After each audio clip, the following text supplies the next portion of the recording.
Hello মা, সামনে সপ্তাহে বাড়িতে আসবো, চিন্তা করো না। কিরে ফকিন্নির বাচ্চা, তুই মালিকের চেয়ারে কি করস? আচ্ছা মা, একটু পরে কথা বলতেছি, রাখো। ফকিন্নির বাচ্চা, তুই এত বড় শ্বাস কোথায় পাস? তুই মালিকের চেয়ারে বয়া বয়া মোবাইলে কথা কইতেছস, আর তুই কে? তুই এখানে বসে রেছস? আমার তো মনে হইতেছে তুই এই কোম্পানির পিয়ন। তুই পিয়ন হইয়া এই চেয়ারে বয়ে রেছস কে ফকিন্নির বাচ্চা? এই চেয়ার থেকে উঠ। এই ফকিন্নির বাচ্চা, তোরে কইছি না উঠতে, এখনো উঠতাছিস না? স্যারে একটু পরে আইসা আমার ইন্টারভিউ নিবে, আর স্যারে যদি আইসা দেখে তুই এখানে বইসা রইছস, তোরে ঘাড় ধাক্কা দিয়ে এই কোম্পানি থেকে বের করে দিবে ফকিন্নির বাচ্চা।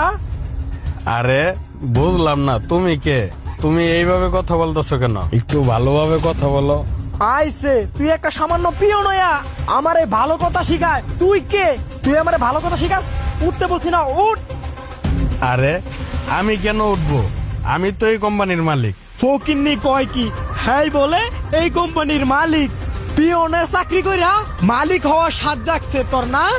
দাঁড়া, আজকে আমার চাকরিটা হয়ে যায়। আজকে যদি আমার চাকরিটা হয়ে যায়, আমি তোরে ঘাড় ধাক্কা দিয়ে এই কোম্পানি থেকে বের করে দিব। সামান্য একটা পিয়ন হইয়া মালিকের চেয়ারে বয়া বয়া মালিক হওয়ার পাট লস। আজব তো, তুমি কেন বুঝতে পারতেছো না আমি এই কোম্পানির মালিক?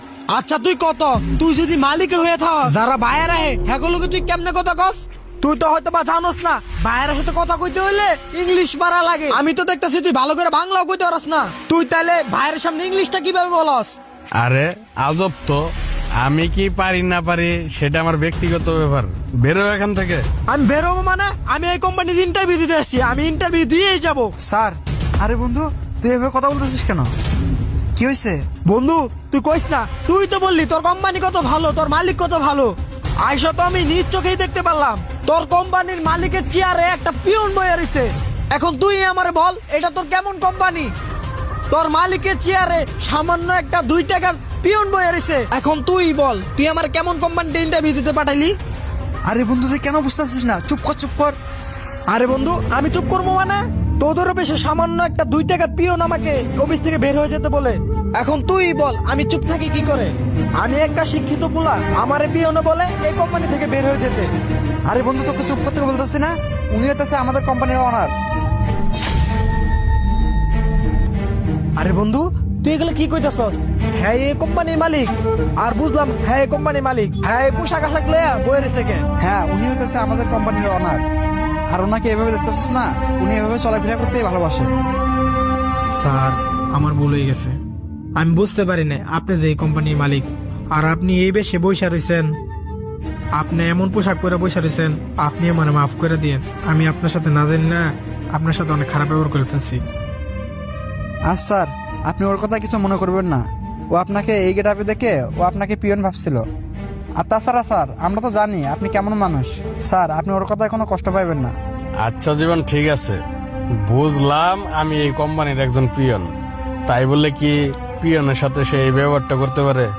আর সে একটা পিয়নের সাথে যদি এই ব্যবহারটা করতে পারে, তাহলে বাকি স্টাফদের সাথে কি ব্যবহার করবে? আর জীবন, তোমাকে আমি বলছিলাম তুমি একজন ভালো মনের সৎ মেধাবী একজন লোক এনে দাও, সে যেন আমাদের কোম্পানির সবার সাথে মিলেমিশে কাজ করে আমাদের কোম্পানিটা উন্নতি করতে পারে। আর তুমি কিনা একজন নেরো টাইপের মন মানসিকতার মানুষ এনে আমাকে চাকরি দিতে বলতেছ। আর জীবন শোনো, আমি তার চাকরিটা কখনো দিতে পারবো না। শোনো জীবন, সে থাকলে যদি আমাদের কোম্পানিতে লাখ লাখ কোটি কোটি টাকা লাভও হয়, তারপরও তাকে আমি চাকরি দিতে পারবো না। কারণ হলো, কাজের সাথে সাথে তার ব্যবহারও ভালো দরকার।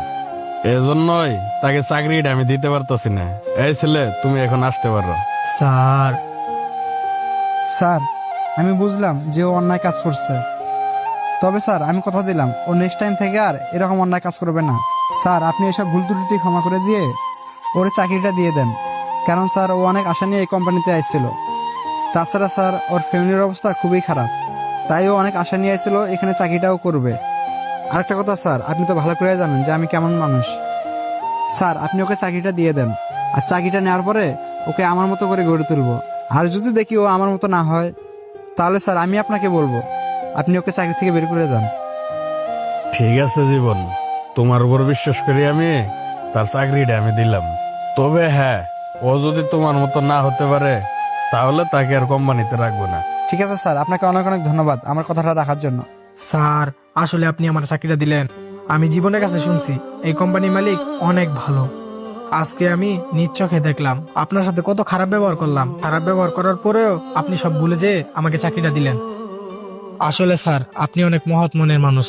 তবে স্যার আমি আপনার আজকে কথা দিলাম, আজকে আমি যে ভুলটা করছি এই ভুলটা আর জীবনও করবো না, আর আমি জীবনের মতো হয়ে দেখাবো স্যার। আচ্ছা ঠিক আছে, তোমার সিভিটা রেখে আজকে চলে যাও, আর তুমি কালকে সকাল থেকে জয়েন করো। ঠিক আছে স্যার, আসসালামু আলাইকুম। আসসালামু আলাইকুম স্যার। ওয়ালাইকুম আসসালাম। হ্যালো বন্ধুরা, বর্তমান যুগে মানুষের পোশাক দেখে মানুষে বিবেচনা করে, আসলে মানুষের পোশাক দেখে বিবেচনা করা ঠিক নয়। আমাদের ভিডিওটি ভালো লাগলে অবশ্যই শেয়ার করে পাশে থাকবেন। ধন্যবাদ সবাইকে।